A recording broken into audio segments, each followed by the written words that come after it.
I do not know one agent that is not interested in leverage. How do I do more in less time? I also do not know one agent who is not interested in finding some way to differentiate, some way to stand out amongst their peers, amongst their competition. Today's episode is going to give you a very tactical step that you can do to not just be another agent, but to really position yourself as an expert. Experts maintain their margin. Experts are people that your customers want in the transaction, are willing to pay them full price. Today's episode is going to help you do that in some very simple steps. Listen in. It's my friend Ben Allen. He's amazing. You're going to love it. Enjoy.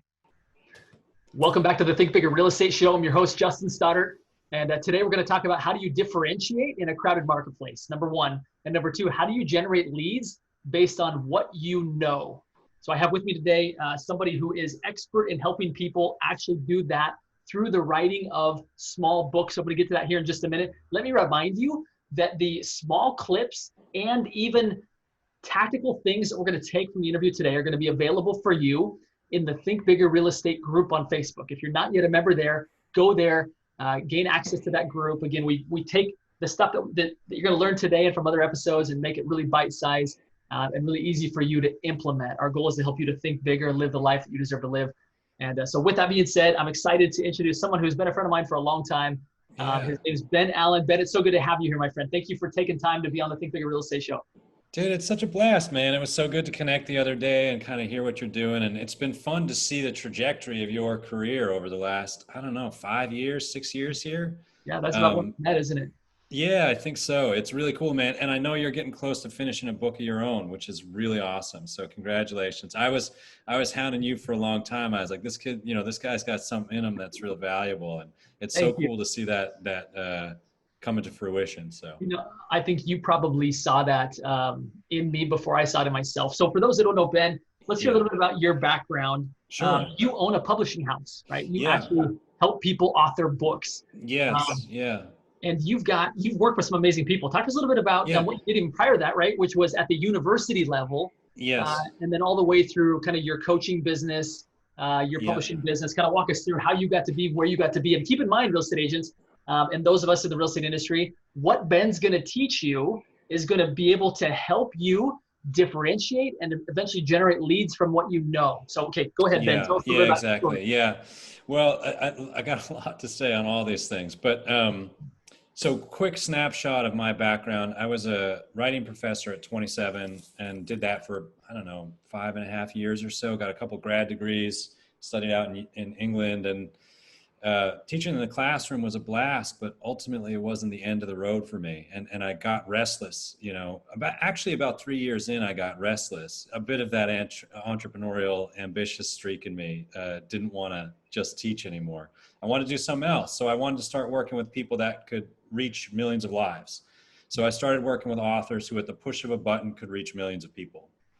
I started just as a consultant and as a coach and as an editor and as like just a writing guru guy to help somebody go from idea to bestseller. And the first author I worked with, we went from an idea to an Amazon bestseller in about 4 months. Actually, I don't know if he was the first guy, but it was early on. And that was a blast. And I was like, wait, this works.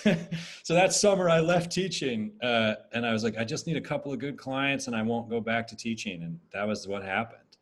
And then I built the publishing house and, I've been working but literally over the years, I've worked with thousands of writers. I have 2 graduate degrees, both focused on writing and literature and composition. And I've worked with everybody who's basic, who can't string together a sentence properly. Not that there's anything wrong with that. Everybody starts somewhere, all the way to people who've sold millions of books and built large 7, 8-figure, 9-figure brands with a book. Maybe not 9-figure. Those are people that have 9-figure brands and then use the book as another component. But folks that have used books to build very large organizations or content in some way. I've done some consulting with organizations as well on content creation. So we live at a time, Ben, where again, I think in the real estate industry in particular, just in the Portland, Oregon market where I'm at, there's over 8,000 agents. And many of them look to each other on how to differentiate. So which means that there's not really a plethora of original ideas. And many of those ideas work, right? We're not saying that you need to throw out every idea out there, but if somebody's really looking to differentiate, I think that one of the key things that we all need to recognize, right, is that we live in the knowledge era. We live in a time and an age Yeah, when people want information and they want it delivered to them in an easy to digest format. And I think definitely. those two go together really well, right? Would you agree with that? If you're trying to differentiate and people want knowledge, you can marry those two together by giving people knowledge and standing out. Is that true? Yeah, yeah, for sure, man. I mean, differentiate. One of the things I talk a lot about, and this is something I actually do with organizations and businesses, in addition to authors, and a lot of these authors have businesses, is that the more you're yourself, the more you lean into your own sort of idiosyncrasies and passions and uniqueness and curiosities, especially when you're creating content or a book. The more you lean into that stuff, the more there's no you're already individuated. You're already a kind of unique, discrete entity. But I think often when people try to emulate others, they lose themselves a bit in that. And ultimately, I mean, look, you're like, so ultimately, uh, people with books and with content, they're many times saying similar things if you reduce it down or you look at it from a high enough perspective. But what's happening is they're putting their own kind of flavor on it. They're putting their own packaging or their own sort of curiosities or something, their own personality gets infused into it. So people throughout all of history have studied literature, right, as well as personal development for many years. People are saying very similar things all the way back to the Stoics, right? You see them coming back now in certain religious texts. But what keeps books fresh, why people keep buying this new thing, is because somebody's infusing their personality into it. So differentiation, what you're saying is like, and in sales, everybody knows that's a big part of it. People aren't just buying the thing; they're buying it's the relationship that you build with somebody. So if you're able to kind of like lean into your own sort of tendencies and curiosities, you will be differentiated if you do that in a way that people can consume, which is you're talking about, create content that's bite-sized and easy and simple and straightforward, right?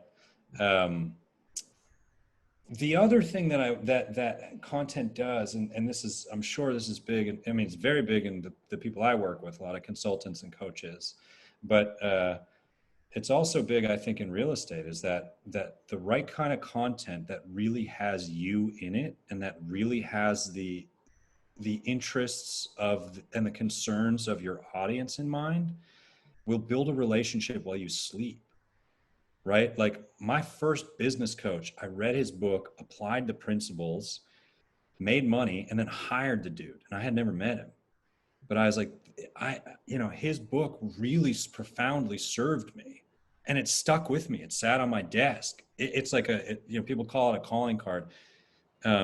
It's kind of like a calling card, except that it changed my life. Like, so a good book can do that, and it'll really stay with somebody.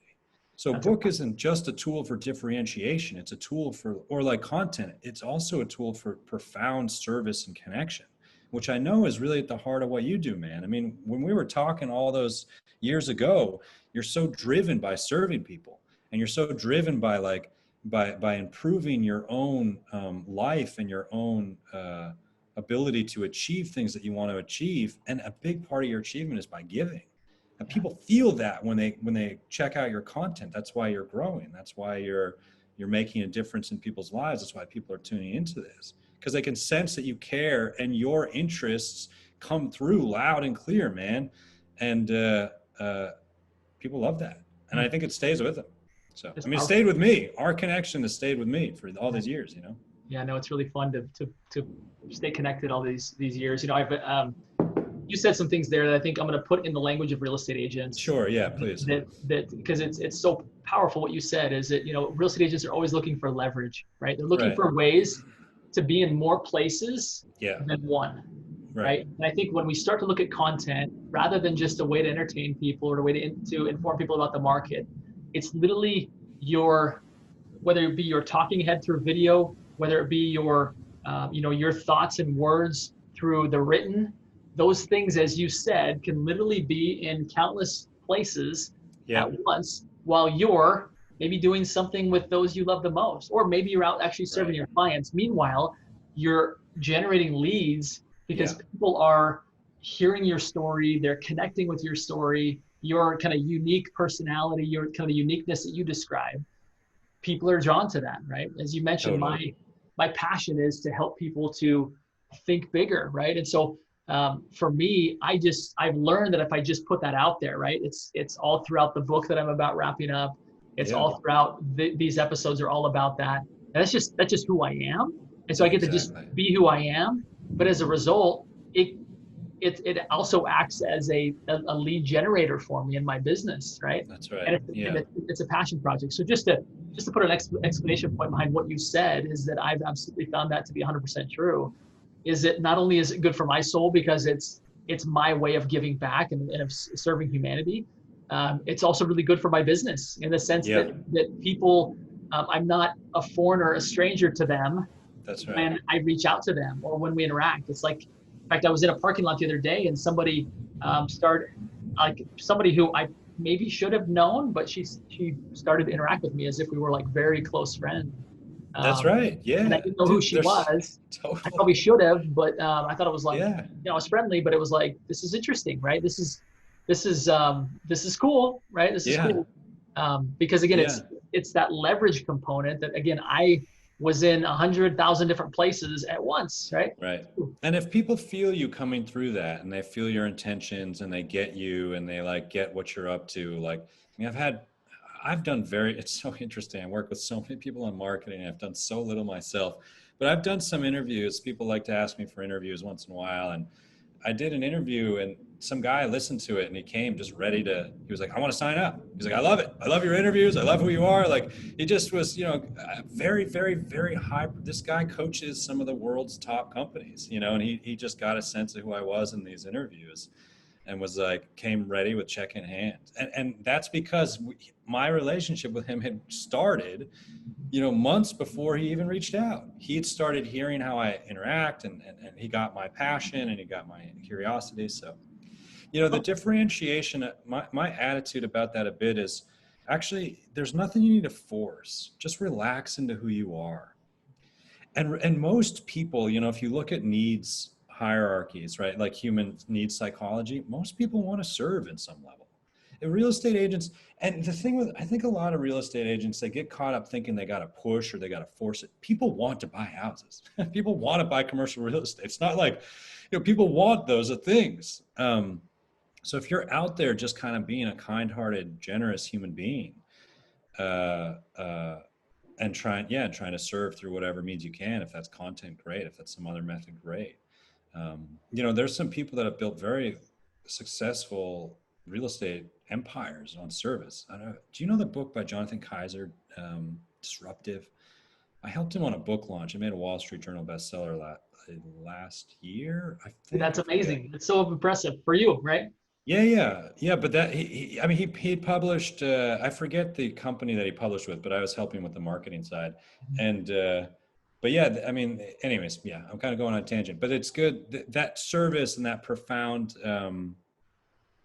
just wanting to be related to others. I think is Yeah. that can show up in a book and in content. So, yeah. Let's make this tactical for real estate agents. They Yes, great. know if you're listening to this right now, you know things. You know things about the market. You know things that in fact consumers would want to know, right? Your Yeah. next buyer or seller, Yes. or if you're a mortgage loan officer, your next refinance or purchase client is going to have very similar questions to the previous ones. Like the Yeah. reality is, there's going to be some intricacies, some differences, but the reality is, over time, you've learned a certain skill set that benefits people over and over and over again. And what I would encourage you to do is to start to think about, what if I were to take some of those things that I've known, which might even seem kind of like a byproduct of the work that you've been doing, right?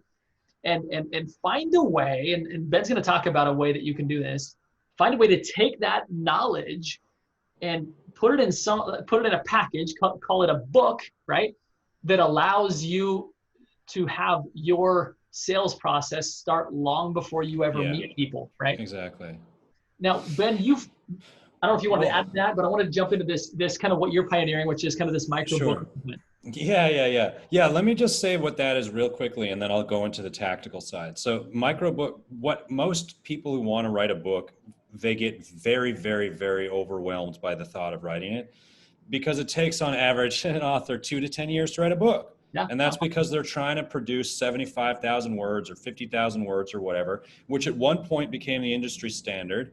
But that is a totally archaic model. So if anybody who's listening to this, actually, I'm sure people who are listening to this know about book summary services, right? There's all those big companies that summarize books. Those companies are proliferating, and they're raising tens of millions of dollars, which means that the market doesn't want full-length books. They want bite-sized books. They want the big ideas in a small context.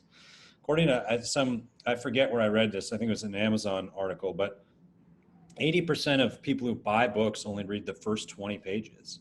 So from a publishing perspective, I'm like, well, why are we writing? And then the authors are stuck. So it's like, well, why are we spending time slogging through a full-length book when you could write a really powerful book that's really short? And there are tons of examples of this, right? Stephen Pressfield's books, the Little Red Book of Sales, I think that's the name of that one. Who Moved My Cheese? Like, there's just a bunch of The Manager you had One mentioned. Minute Manager. There's a whole bunch of books that are short and very powerful, and there's a ton of other ones that this is a new form, I think. Yeah, Og Mandino wrote a bunch of them. Richest Man Yeah. of Babylon, like some of the most As a profound Man books in the Thinketh. world. As a Man As, Thinketh. that's Those were short books. tiny. Yeah. Yeah, that's like 9,000 words. That's like a bunch of emails. It's nothing. So a lot of these folks, anyways, people write these short books. It's easier, and it can still build a really big brand and build connection. Now, so we're pioneering a bit this microbook movement thing, which is write super short, powerful books, use them to build your business. And I teach these courses on how to do that. We can connect with, we'll leave a link or something for folks that want it.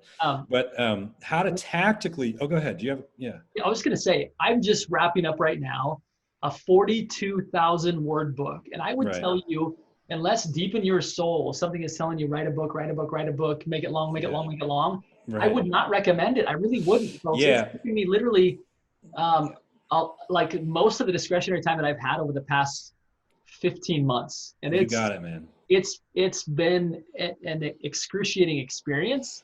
Yeah. I'm a better person because of it, but I'm also telling you don't need to do that in order to get the kind of results that we're talking about here. Exactly. What you are pioneering, Ben. Yeah. I wish I would have thought about, or we'd have had this conversation before, because it would have been way easier to go that route. And I think that anybody's listening here that's saying, yes, I want leverage. Yes, I even want to generate leads from a knowledge piece. Yes, I want to have something that lives long beyond me and extends far beyond me. It doesn't have to be that long. It doesn't have to be that hard, right? And in fact, the market says they don't want it to be that way. That's right. That you got it, exactly. I mean, think about it for your own, your own buying habits. I own a publishing house, man. I'll buy a book and I'll read the first 20 pages and I'll put it away, or I'll go to the book summary services. So, it's that, and still, like, I love the author and I like follow the author and I'll buy their other products, et cetera, et cetera. But there's absolutely nothing that says your book needs to be this length. The question that I have my author, now we still publish traditional length books, and some very long books. We've published some books that were 150,000 words, and those books sold about $1 million in a year. But so there's still a place for that. But the question to ask is not how long should it be. The question to ask is, what do I need to put in here to profoundly serve my readers? Yeah. Now that's what's missing. And the other thing that's missing, Justin, that I got to tell anybody who's thinking about writing a book, nobody's market testing their books. They spend 2 to 10 years working on a book and they don't market test it. They're not actually seeing if it's going to produce the results they want. To me, that's insane. There's no other entrepreneurial field or business building product or product design field that would say, go spend 2 years, 10 years building it, unless it's some very secretive IP thing or, something that involves laboratory and years and years and years of experiments. But a book doesn't require that. You can start testing the material now while using it to get clients. And that's something that I teach the people I work with. So I've had authors get big contracts from unpublished, unedited chapters of a book. So when I was seeing all that stuff, I was like, we don't need a 75,000 word book to build somebody's business. We can start doing it right away. But, and I think for real estate folks, or for anybody really, but a book, as we were saying, builds relationships. If they're really good, they pass by word of mouth, which I think for real estate is you want that, right? You want that. Word of mouth is one of the most that's how my business has grown. Word of mouth is one of the most powerful tools that I think anybody can have. So if you've got a cool book that not only answers questions, but it's got the fun or dynamic element of your personality in it, and it's real easy to read and it's really useful, I don't see why one person who buys the book and then buys a house is like, oh, hey, why don't I give this to my brother? I think he could use this thing, or at least point you to it. And there's structures that we teach people in the books. How do you sequence the book? How do you start the book? How do you actually make it a lead generator? There's just certain tools to doing that. But anyways, yeah. And that's really what you teach in your course, right? And that's what the point. How do people find that, Ben? Because I think there's people right now that are listening to this saying, I know I need to differentiate, or my margins are going to continue to be compressed. Number one. Number two, I can't be in enough places to earn the kind of money I want to earn and live the kind of life and not neglect my family, right? And live the kind of life I want to live. I know some things that I think would benefit people if I could somehow get somebody to help me put it in some packaged format that I could deliver to them. Yeah. Where do people go, Ben, to learn from you and learn more about your career? Well, I want to give you guys a link. That's probably the easiest way to do it. But there's one other thing I just wanted to say about that. Man, even if you don't, so like I said, I've worked with everybody from people who couldn't string together a sentence all the way to folks that have sold millions of books.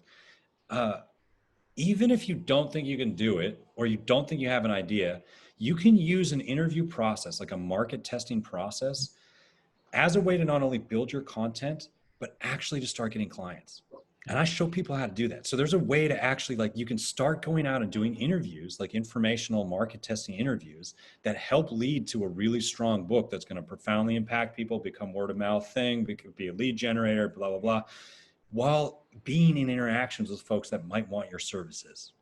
So there's a whole beta testing model around this. Now, how do they get in touch with me? I think probably link is the best way, or they can check out our website, tonicbooks.online, and they can just write an email through that.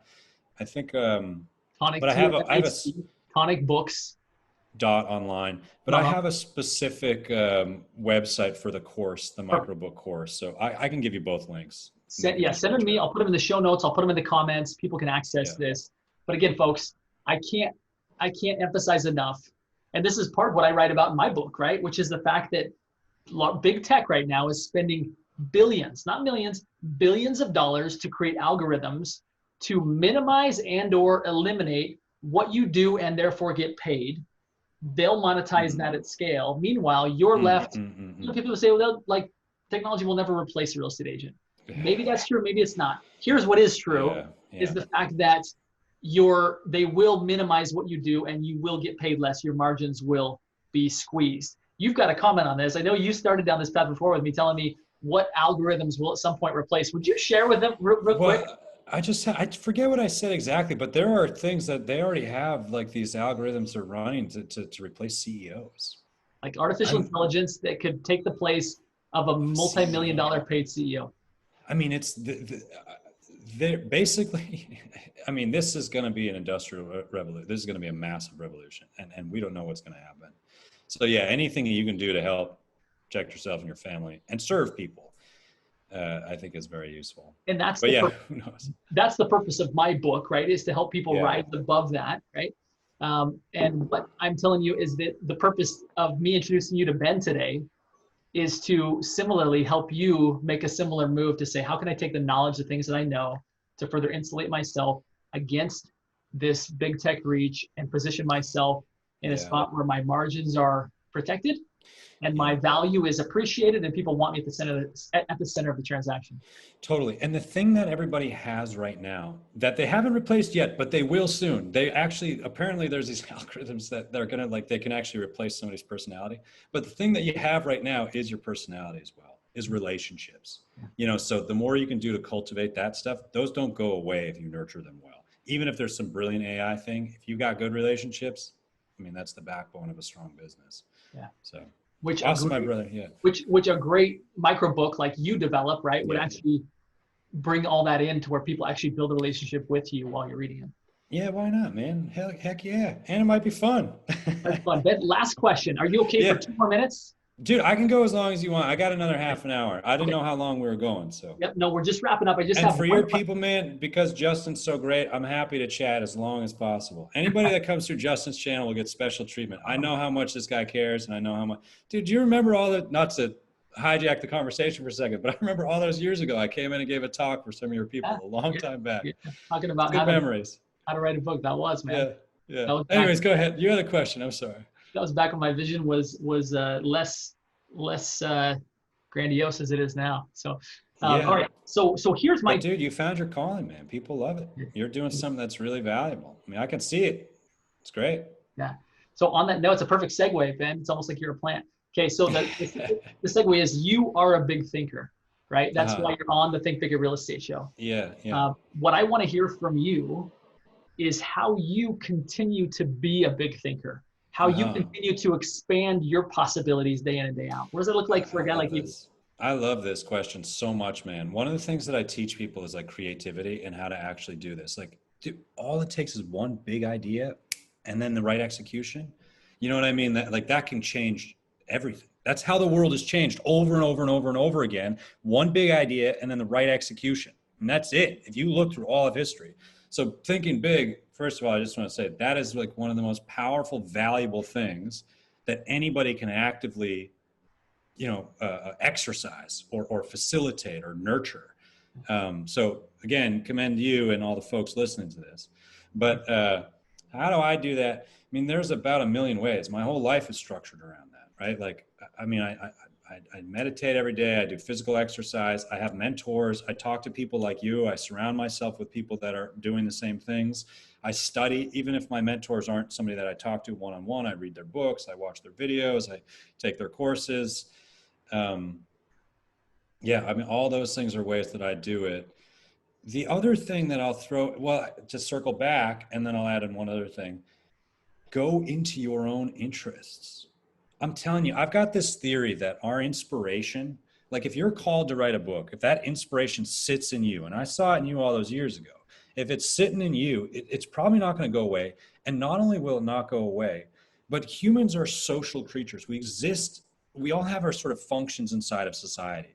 Your inspiration is perhaps something being called through you to serve others, to serve our society, to serve our world.